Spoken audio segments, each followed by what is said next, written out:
పెద్దలు గౌరవనీయులు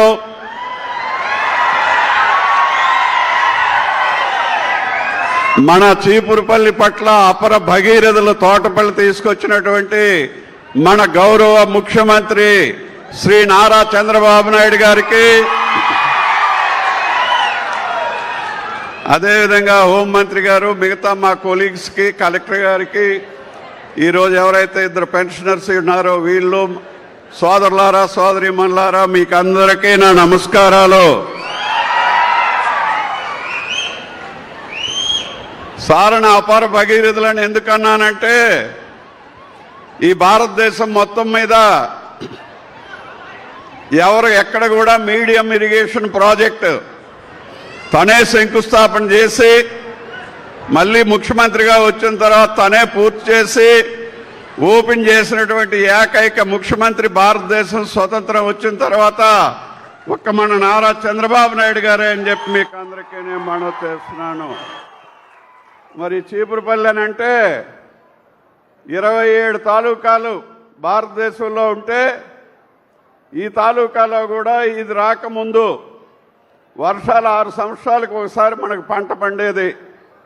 కరువాకులు అనేవారు ఈ ప్రాంతాన్ని, ఆ రణస్థలం ఏరియాని, అలాంటి ప్రాంతానికి నీరు తీసుకొచ్చి ఈరోజు సస్యశ్యామలం చేశారు.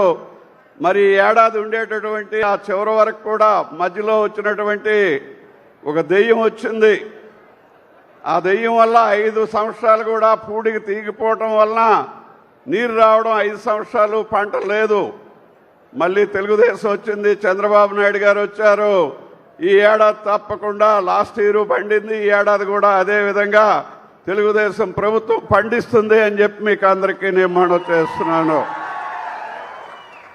ఇదే కాకుండా మనకి అనేకమైనటువంటి అప్లికేషన్లు వస్తున్నాయి. సార్ పెట్టినందువల్ల 27 మీటర్లు, 16 మీటర్లు, 18 మీటర్లు ఆ పైనే ఉండేటటువంటి గ్రౌండ్ వాటరు ఇప్పుడు ఈ వేసవికాలంలో 9 మీటర్ల వరకు వచ్చింది ఆ తోటపల్లి రావడం వలన. అందువల్ల సార్ మా ప్రాంతంలో ఎక్కువ అగ్రికల్చరల్ కనెక్షన్స్కి అడుగుతున్నారు.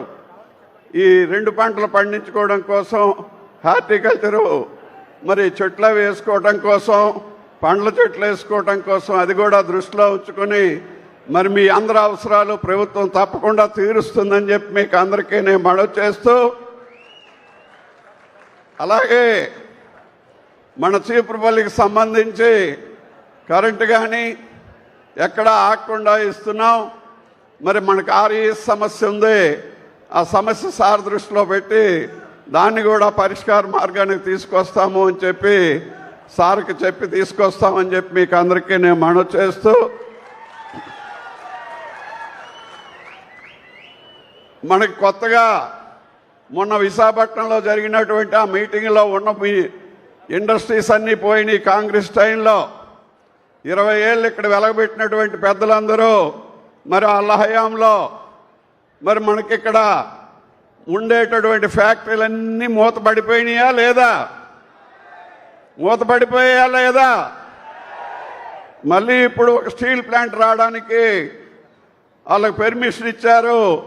త్వరలోనే ఇక్కడ ఒక 5,000 మందికి 5,000 కోట్ల రూపాయలతో 1,100 మందికి ఉపయోగపడేటటువంటి స్టీల్ ఫ్యాక్టరీ కూడా మన గొర్రెల్లో ప్రపోజల్ ఉంది అని చెప్పి ఈ సందర్భంలో, అది సార్ చదువుతోని సారు ఎంతో కృషి చేసి మన విశాఖపట్నంలో మీటింగ్ పెట్టి ఈ పక్క ఇవన్నీ కూడా ఇండస్ట్రియల్ ఏరియా చేయాలని, మనందరికీ ఉద్యోగ ఉపాధి అవకాశాలు కల్పించాలని ఆయన తీసుకునే నిర్ణయం వల్ల ఆ ఫ్యాక్టరీ వస్తుంది అని చెప్పి మీకు అందరికీ మనవి చేస్తూ మరి సార్ మాట్లాడతారు. మీకు అందరికీ నమస్కారం. గౌరవ చీపురుపల్లి శాసనసభ్యులు కిమిడి కళా వెంకటరావు ధన్యవాదాలు తెలియజేస్తూ